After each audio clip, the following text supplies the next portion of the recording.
صلى عليك الرحمن.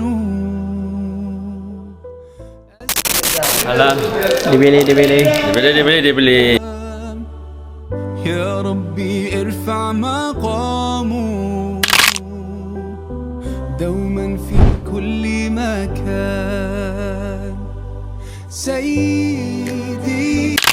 Alhamdulillah, suasana yang sangat indah di Masjid Quba dan jemaah-jemaah turut serta sekali. InsyaAllah kita menuju ke Ya geng, aku capek kan dah. Aku capek dulu naik bas, baca doa dulu. Baru betul nak naik bas betul dah. Oh jodoh. Untuk saya kali ini kita akan pergi ke Madinah naik bas. Kita akan naik bas. Betul lah, biasa rehat, kita akan tengok view macam mana kan orang bila nak masuk Madinah. Dia ada adab-adab yang kau kena jaga dekat nak pergi sampai Madinah. Bukan pahala je berganda, dosa pun berganda. So siapa-siapa yang nak pergi Mekah kena take care benda tu, take note benda tu. Memang kita akan turun sini. Untuk yang mana menaiki bas, kau boleh turun kat bawah ni. Cantik gila guys, comel doa.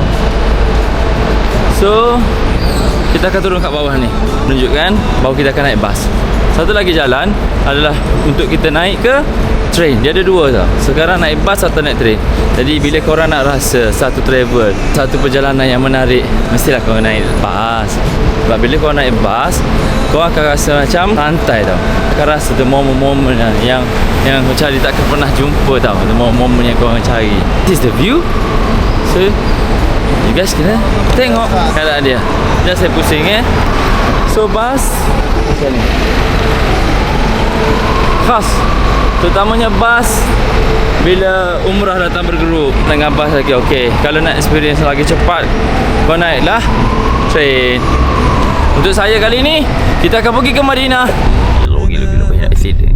عليك أزكى السلام Barang حبيبي حبيبي يا محمد. sikit lagi. Kalau pak kita okey, kalau lagu tu sikit lagi je.